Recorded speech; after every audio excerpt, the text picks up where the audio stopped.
ইয়া আইয়ুহাল্লাযীনা আমানু আকিমুস সালাত ওয়া আতুজ যাকাত, হে ঈমানদার সালাত কায়েম করো, যাকাত আদায় করো। যে সুদ খায় সে কি ঈমানদার?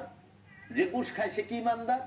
পৃথিবীতে কোনো আলেম, কোনো মুফাসসির, কোনো মুহাদ্দিস কি ওর ক্ষমতা আছে যে সে প্রমাণ করে দিব যে সুদ খাওয়ার পরে সেই ঈমানদার থাকে, ঘুষ খাওয়ার পরে সেই ঈমানদার থাকে, কিংবা ঘুষ খাইলেও সে ঈমানদারের খাতায় আসে, অন্যের হক মাইরা খাইলে ঈমানদারের খাতায় আসে, অন্যের সম্পদ মাইরা খাইলে ঈমানদারের খাতায় আসে, অন্যের আত্মীয় স্বজনের হক মাইরা খাইলে ঈমানদারের খাতায় আসে?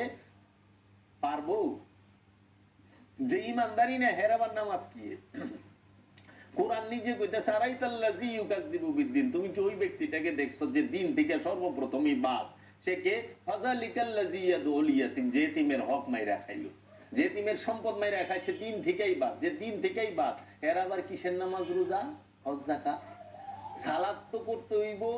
সুদ, ঘুষ, অন্যের সম্পদ, এই ছিনতাই, রাহাজানি, বাটপারি, সিটারি সব ছাইরা দিয়া আহনে আমরা মাপে কম দিয়ে নামাজে যাই, আবার নামাজ পড়ে মাপে কম দিই, দেয় না দোকানদাররা?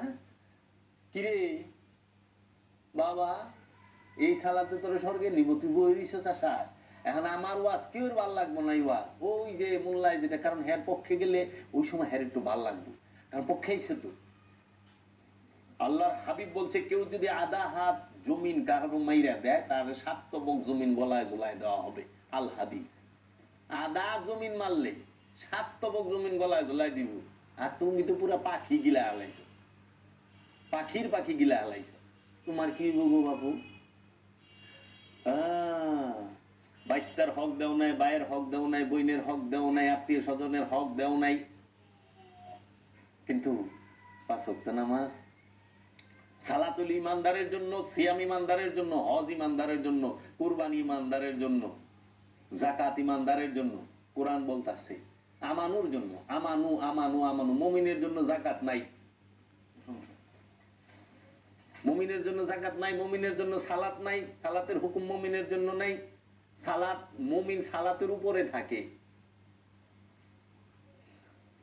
মুমিন সালাত শিখায়, মুমিন সালাত কায়েম করে না। যার সালাত কায়েম হয় না সে কখনো মুমিন না। যার সালাত কায়েম হয় নাই সে কখনো মুমিন না।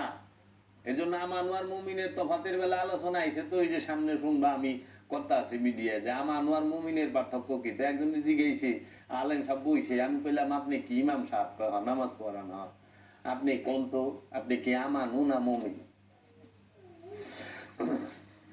লড়াছড়াটা বইছে। তো